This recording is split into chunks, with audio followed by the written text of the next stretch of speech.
Hello and welcome, dear students. Today we are going to deal with the last part, the last lesson in section 4, The Sign of Four. This is the novel that has been prescribed for you in the syllabus. Now, to begin with the novel, with the details of the novel or with the background of the novel, why don't we take a look at the writer first, his background. So, The Sign of Four is a famous novel by Sir Arthur Conan Doyle. He was a British writer. He was actually a physician, a doctor. But just because he was very interested and fond of writing, that he created a fictitious character, fictitious meaning an imaginary character named Sherlock Holmes. Now, this Sherlock Holmes, the interesting part of this character is such that this character, Sherlock Holmes, is shown so very sharp that he is able to find out every small details about a mystery. We all are very familiar with a lot of fictitious serials like CID, ACP Pradyuman. So he's sort of this, we can relate, we can, compare him with this ACP Pradyuman who is very sharp. He has got a key, an eye for sharpness, for eye for details. Nothing, not even the smallest of the small detail, he is able to miss out. He misses out rather. Now he has got another friend, a best friend, you can say, Dr. Watson. Now, as we can understand that Dr. Watson is doctor by profession. So, probably Sir Arthur, he created this character of Dr. Watson, maybe because he himself is a doctor.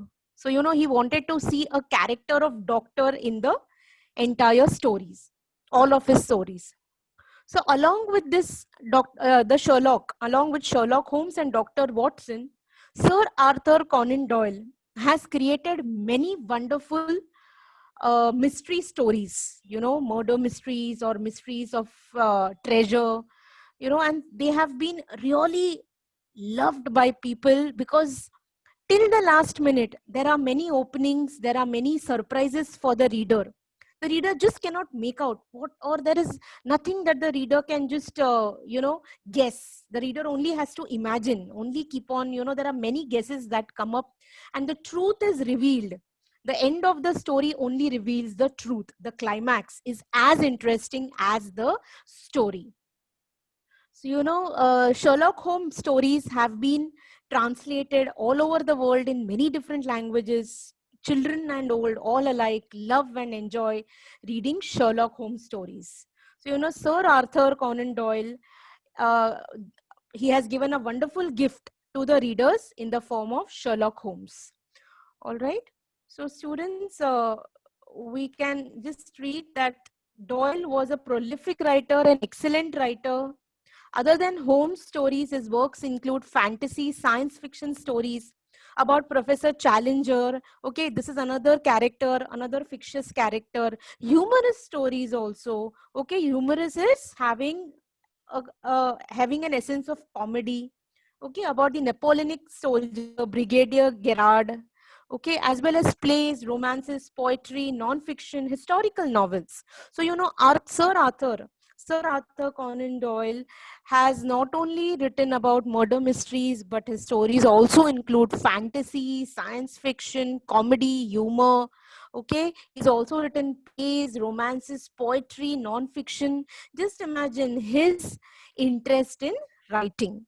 Okay, so before we start with this particular play, The Sign of Four, all right, our textbook has got a list of major characters, all right, and then we first have the outline of the novel.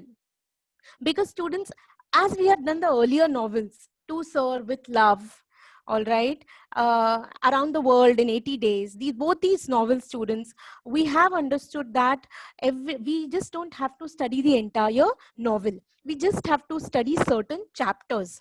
But we cannot just understand those chapters without knowing the entire novel, without knowing the entire story. So our textbook has got the outline of the novel, we have got the synopsis, we have got the theme, which all these things help us to understand the chapters for which we are going to be tested in the exam. All these things are going to be covered in parts, okay, in bits and parts. So students, make sure you don't miss out a single part if you want to understand the novel completely. So to begin with, the outline of the novel. So the novel begins with Holmes and Dr. Watson. They are engaged in a discussion. They are busy discussing something. You know, students, this is a very familiar setup. All right. Most of these novels of Sherlock Holmes, or okay, these novels mostly they begin with showing Holmes and Dr. Watson discussing something really interesting. Either they are reading the newspaper, or either Dr. Watson is telling him, they're discussing about what has happened on that particular day. So, you know, they're always engaged in a discussion. At that time, okay, so right now we have just Holmes and Dr. Watson.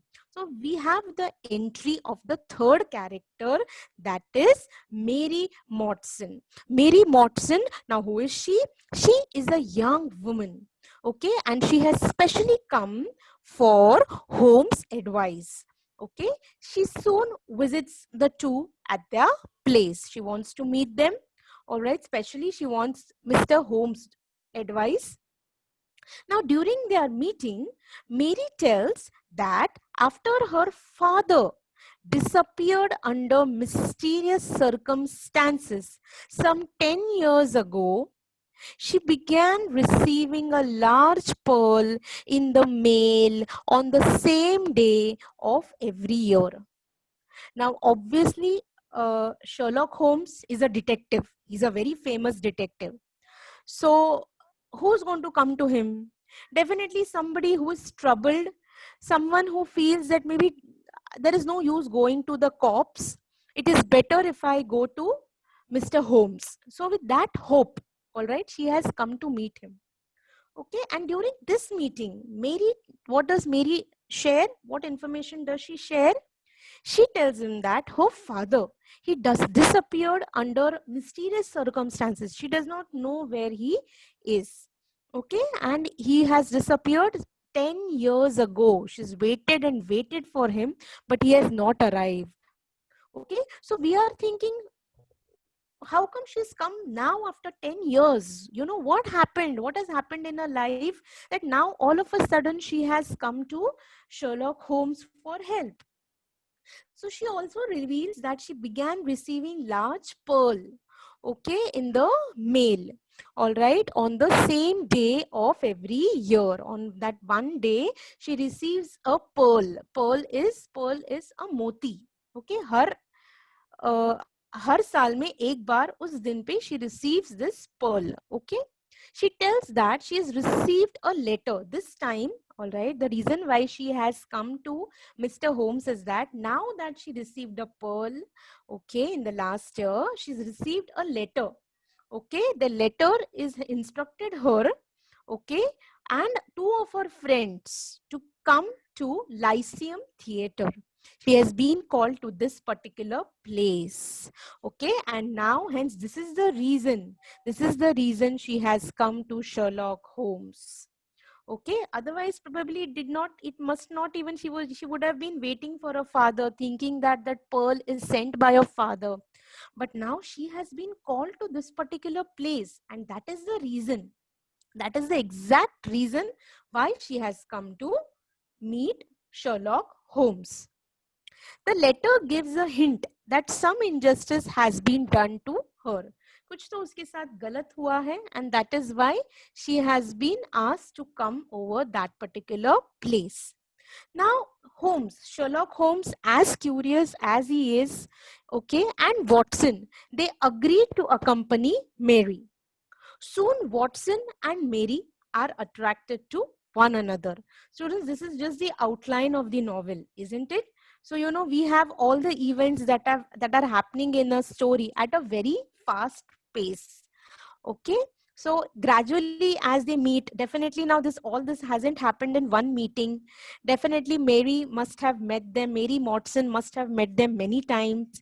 Okay, Sherlock Holmes and Dr. Watson also must have done lot of inquiry in their own ways. And during this process, during these meetings, maybe it has happened that Watson and Mary, Dr. Watson and Mary have been attracted to one another. Okay, we go on to next page. This was page 204. Now we go to page 205. Okay, left hand side. When the three are heeding, that is, they are going to Lyceum Theatre, Holmes, Watson, and Mary are whisked away. Whisked away is they are, you can kidnapped. They are taken away to a darkened carriage. They are whisked away. They are pushed. Okay, they are pushed inside a carriage which is very dark. They cannot see anything that's outside, and they are taken to a strange house. Okay, they're taken to a house which is unfamiliar to them. Within there, what do they find? They find an eccentric gentleman. Now, eccentric is somebody who's really strange, okay, whose behavior is very strange, not normal. Okay, there they meet a gentleman named Thaddeus Sholto. So we have the entry of the fourth character. Okay, we already are introduced to Sherlock Holmes, Dr. Watson, Mary, and now we have Thaddeus Sholto. What has all this got with Mary? We gradually come to know in this outline of the story towards the end of the story. So, he reveals that not only has Mary's father died, but also she is a partial heir to the great hidden treasure. Okay, so he reveals two truths. Okay, first one is that Mary's father is no more. He has passed away. He has died. And also she is a heir. Okay, she has a legacy. She's the owner. Okay, not a complete owner, a partial owner of a treasure, a big, big treasure. Okay, so now Thaddeus goes on to explain that his father always lived in fear of men with wooden legs. And on occasion, he struck out at perfect strangers who were so handicapped. Okay, so now Mary does not know who Thaddeus is. Both are complete strangers to each other. Probably Thaddeus knows Mary. Maybe he was the one who was sending her a pearl. Okay, but Mary does not know him at all. So Thaddeus is giving them a background now. Okay, so Thaddeus goes on to say that his father, he always was scared of a person with artificial legs, wooden legs. Okay, and on his deathbed, the elder Sholto, that is Thaddeus' father, okay, Thaddeus' father, he told them that there was a treasure. But just before he could tell them where the treasure was, the face of a bearded man appeared in the window, and the old man suffered a fatal heart attack. All right. So before Mr. Sholto, the senior Sholto, that is Thaddeus' father, before he could tell them where the treasure was, okay, there is somebody who comes in the background, some stranger, and looking at that stranger, Mr. Sholto, the senior Sholto, the old man, he's so scared that at that very moment he suffers from a heart attack. He passes away due to that heart attack. So students, isn't this scene very familiar to most of our films where we see this, when a person is just going to reveal a mystery, reveal the truth, there's somebody who's standing behind, all right, and the person is not able to reveal the truth. So similar thing happens over here. Okay, so the next morning, all right, a note was found affixed to the body. It read, sign of foe. Okay, so sign of 4. That particular note had a symbol. It had a symbol of 4. It had a sign of 4. And the 4 was also very mysterious. It was not our English 4. It was kind of a Marathi symbol. Okay, it was not an English symbol. Okay, so now Thaddeus proceeds to explain that after searching for 4 years for the treasure, his brother, okay, Bartholomew, okay, now we have the entry of another character, that is Thaddeus's brother. Okay, he is Bartholomew. Okay, both the brothers, they keep on searching because the father has told there's a treasure, but before he could tell where the treasure was, he died. All right, so now both the brothers are searching for the treasure in the house. So one fine day, Bartholomew, he discovers it in a hidden attic. There is a spelling mistake in your textbook, students. It is not attack. Okay, it is attic. ATTIC. I repeat, the spelling is hidden attic. ATTIC. Attic is kind of a storeroom. Attic is kind of a storeroom. All right, in big bungalows in olden times, all right, there used to be one room which used to be hidden from everybody. It was a secret room. Okay, so here also they discover a hidden attic in the family house. On his deathbed, the brother's father made them swear that they would share the treasure with Mary Motson, who had some unknown claim in the fortune. Okay, so Mr. Thaddeus, senior Thaddeus, the old man, he had made these brothers, okay, Thaddeus and Bartholomew. He had made them promise that they are going to share the treasure with Mary Motson. Now the brothers did not know. Nobody actually knew the background, but they only had to promise their father, the dying father, that they are going to share the treasure with Mary. Okay, who had some unknown claim, who had some unknown share in that fortune. So Thaddeus concludes by entreating the three to accompany him to the family estate where they will divide the fortune. Okay, so the fortune is now in a particular place. So Thaddeus tells them that let's go to this particular place where we can have a look at the fortune, and we can also share the fortune and finish off this particular episode. But then, students, this is a mystery novel. Okay, so here we have a lot of mysteries in our story. So when they arrived at the family estate is a property, a bungalow, the three find a shaken housekeeper. Shaken is somebody who is scared. Okay, dara hua. Housekeeper is a person who takes care of the house, a kind of a servant, a caretaker. Okay, now why is that person so very shaken, scared? Because, okay, that person claims that, tells them that Bartholomew has not emerged from his locked room all day. Okay, he has a very genuine reason to be scared. And why is he scared? Because his master, Mr. Bartholomew, he has not come out of his room for a day, and that his room is locked. So there is no way that they can go inside. So now this is a cause of worry, concern, because there's a treasure in the house. Okay, so Holmes and Watson, their peer is to look into the keyhole. What is a keyhole? A hole where we put in the key, insert the key. Okay, they peep through the keyhole of the room and they find an unnatural grinning face leering at them. When they look into the keyhole as to if they can find something or someone, what do they get from the other side? From the other side also, they find somebody who's there, who is looking at them, who is grinning, okay, who is giving them a smile, and that smile is not of happiness, it is a cunning smile, a cheating smile. Okay, breaking through the door, they have no option but to break the door. So when they break the door, they find the body of Bartholomew. Okay, and there is a poisoned thorn, in his neck. So definitely he has been murdered. Okay, and apart from that, nobody is there. So after investigating for some time, Holmes concludes that there were two persons. So now after Holmes, as I told you, this character is shown to be very smart, very, very sharp, very intelligent. There is no way that even the smallest of the small detail can escape from his eye, from his mind.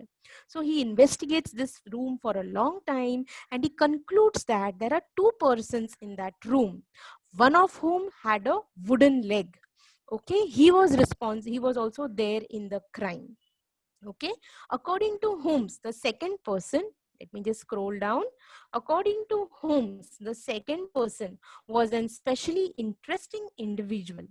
It also becomes apparent is very clear, that the murderers have stolen the Agra treasure. Agra is definitely an Indian name, isn't it? So we come to know about all these links towards the end of the story only. Okay, but till here, Holmes is now really very sure that there were two people in the room. One was with a wooden leg, and the other one was somebody very interesting. Let's go to the right hand side of the page. Let me scroll up, and here we are. Okay, one of the Holmes deductions revealed that the wooden-legged man stepped on a creosote during his escape. Creosote is kind of a chemical. Okay, he has stepped up on this chemical before he could escape. So following up on this lead, okay, Holmes and Watson borrow a dog to follow the scent. Students, every chemical has got a scent. Now, okay, it has got a smell. We human noses, probably we cannot smell it, but animals who are much more sharper than us can definitely get that smell. So following up on this lead, what do is they borrow a dog, the trained dogs who can follow this scent. Okay, and where does this dog take them? This dog takes them to the edge of Thames River. They come to the river, from where it is very clear that these two criminals, they have hired a boat to escape. Okay, so this is like a really very sharp and intelligent side of Sherlock Holmes. Okay, over the next few days, okay, Holmes, he recruits his Baker Street irregulars. As we have seen in films, the detectives, the policemen, the cops, they all have got their secret agents, unofficial agents, khabri jisko kehte hain. Okay, they usually give them lot of tips. So here also similarly, Holmes, he has got his informers. Okay, they are who? They are gang of street urchins. Urchins are people who live on the streets, children who live on the streets. Mostly they are orphans, they are very poor. Okay, they don't have anybody. Okay, he has this gang, trained gang who work for him. Okay, he sets them to search for the boat. He sends them to search for the boat, but their efforts fail. Their efforts fail, they are not able to find the boat. Then finally Holmes, he decides that he himself is going to look out for the boat. And what does he do? He disguises himself, he changes himself. Okay, he takes a new look. Okay, and he discovers that the boat, now we have the name of the boat, and that is the Aurora. That's Aurora. Okay, or you can say aura. Okay, the word has been taken from aura. Okay, has been camouflaged. Okay, it's been hidden. The boat has been hidden from them. All right, we move on to the next paragraph. That night, Holmes, Watson, and several officers, they pursue the Aurora in a police barge. Barge is another bigger boat which can carry vehicles and human beings. Okay, so this barge, the police barge, it follows this boat Aurora. They gradually overtake the boat. Okay, and what do they find in the boat? They finally have got along the boat. And who's there in the boat? Obviously, it is the wooden-legged captain. Okay, he's actually a captain. Okay, and a small pygmy native from the Andaman Islands. Again, Andaman Islands reference to India. Okay, he's a native, means that he's a short person, he's a tribal person. Okay, and these tribals, they're short in their height, all right, and he's from Andaman. So what are these two doing together, and what is their connection? So this native, he's very sharp. Okay, he attempts to shoot at homes with a blowpipe. Blowpipe is a pipe which has got a poisoned arrow. Okay, they have to just blow the pipe, and that arrow or the needle, it's actually a needle which is poisoned. That needle, it just pierces that particular person, and the person is dead or killed within minutes. So maybe they had, maybe students, if you remember, Bartholomew also had a poison needle stuck in his neck. So, you know, maybe this was this native, the tribal, all right, maybe he was the one who had used the blowpipe there also to kill Bartholomew. Fine.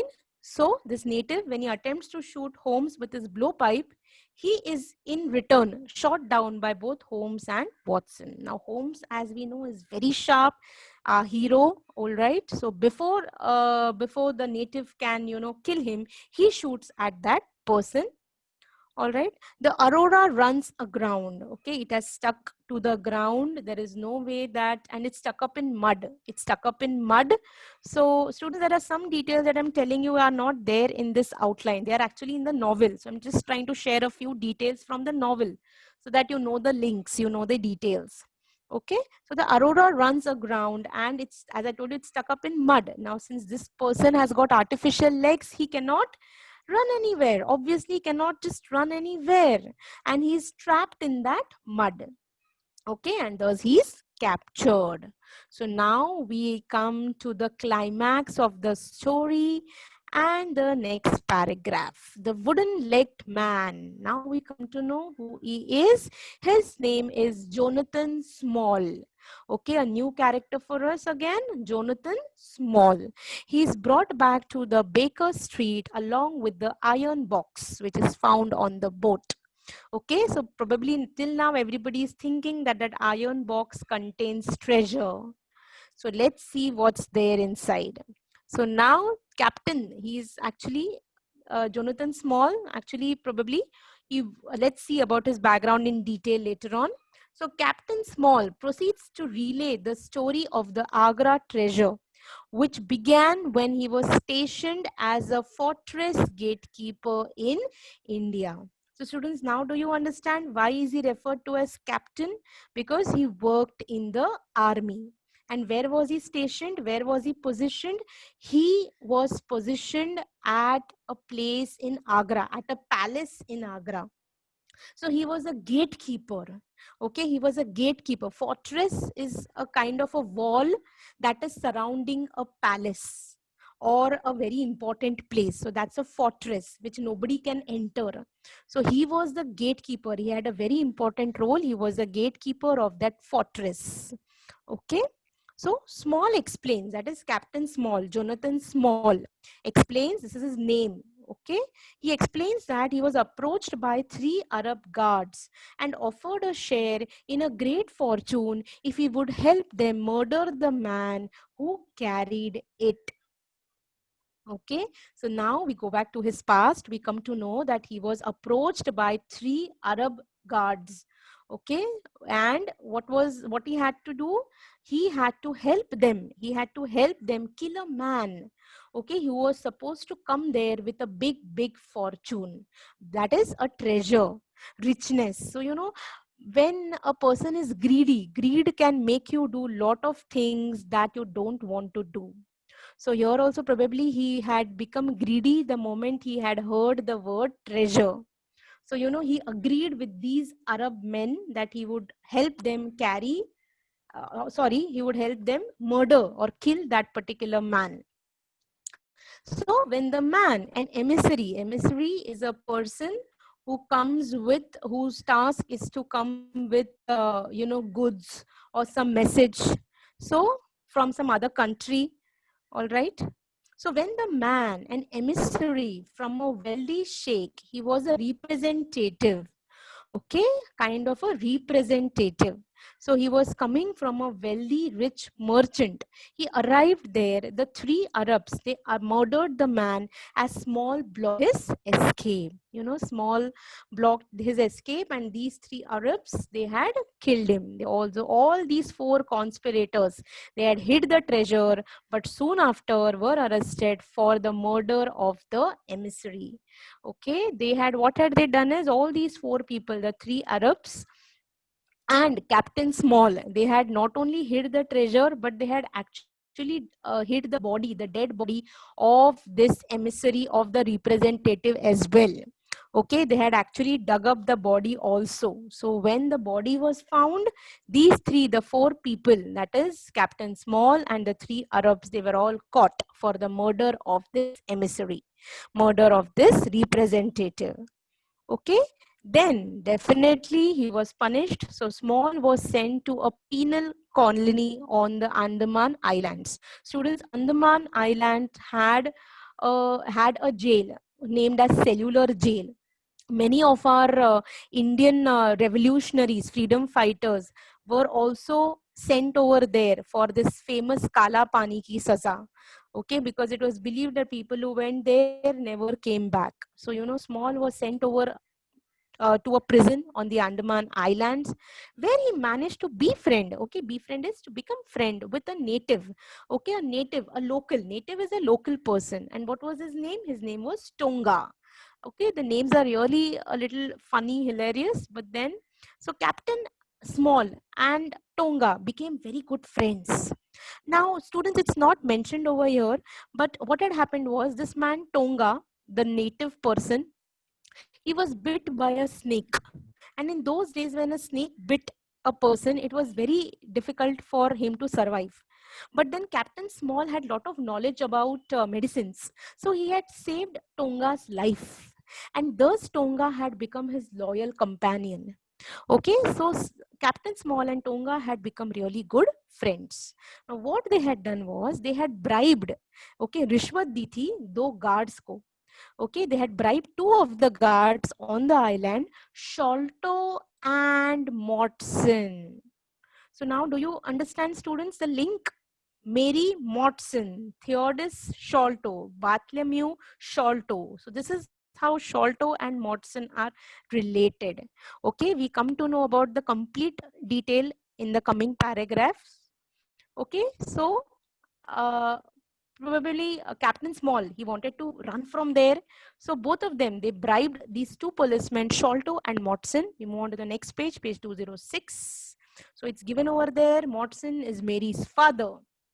Okay, they wanted him to help him escape from there in exchange for a share in the fortune. How did they bribe him? Okay, what did they tell him? They told him that, they told these two policemen, Sholto and Motson, that if they help Captain Small run away from there, they are going to get a part of the treasure. Definitely, who would see, again, greed. Students, do you understand greed? Lalach, इसके लिए कहते हैं ना, लालच बुरी बला है. So, you know, here also greed, you know, it just forced them to do something wrong. The two agreed. The two meaning these two policemen. Okay, the two agreed, and Sholto left to bring back the treasure. Now, it's not mentioned over here, but then Captain Small had drawn a map, or he had drawn a map of the place where the treasure has been dug out, when the treasure has been hid, where it's hidden, and he gives that map to Sholto so that he could get the treasure. But then, you know, what happens? Sholto, overcome by greed, he probably does not want to share the treasure with anyone. Okay, he betrays them. उसे धोखा देता है. He betrays them, and then he is nowhere to be, as we don't know what happens to him. All right, but in the meantime, all right, Captain Small and Tonga, they both escape from that island. And now Captain Small is really very angry, furious. उसे बदला लेना है. Okay, and after many small years, Small has tracked down Sholto. Small को बहुत सालों के बाद पता चला है where exactly is Sholto, and so he arrived in the time. So here Sholto refers to the old man, students, Theodis and Bartholomew's father, the old man. Okay, so before the old man could tell them where the treasure was, all right, he sees Small behind them. Okay, and looking at Captain Small, he gets a heart attack. So after the death, Small affixed the note that was found on the body as reference to himself and three Arab companions.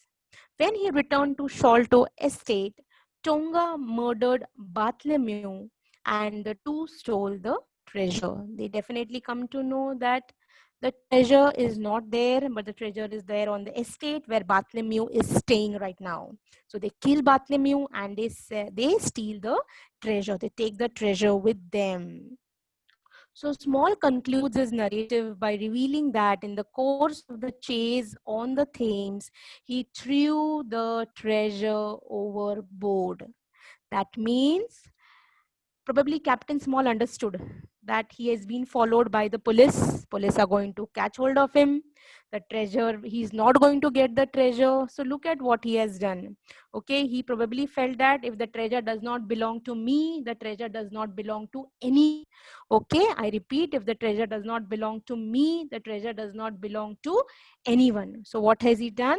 He actually threw away the treasure overboard. He has thrown the treasure off the boat. All right, Small is taken to the prison later on. All right, so the treasure is lost. Nobody gets the treasure. Bartholomew is dead. Okay, Thaddeus has to go back. Small is taken to prison. All right, and Watson eventually, okay, at the end of the story, he proposes Mary Watson. Okay, in spite of, Mary Watson, all right, because what has happened is Mary Watson feels that Dr. Watson is in love with her because of the treasure. Okay, but now the treasure is not there. But in spite of not having the treasure, what has Dr. Watson done? He still is in love with her. And that is the proof that Mr. Watson loves her and not her treasure. So, this is how the novel ends. So students, with this, I come to the end of the part one of this particular novel. All right, in the following parts, we are going to deal with the theme, okay, the synopsis, and the two chapters. Okay, till that time, students, you all do take care and do reading and listening regularly. Thank you so much.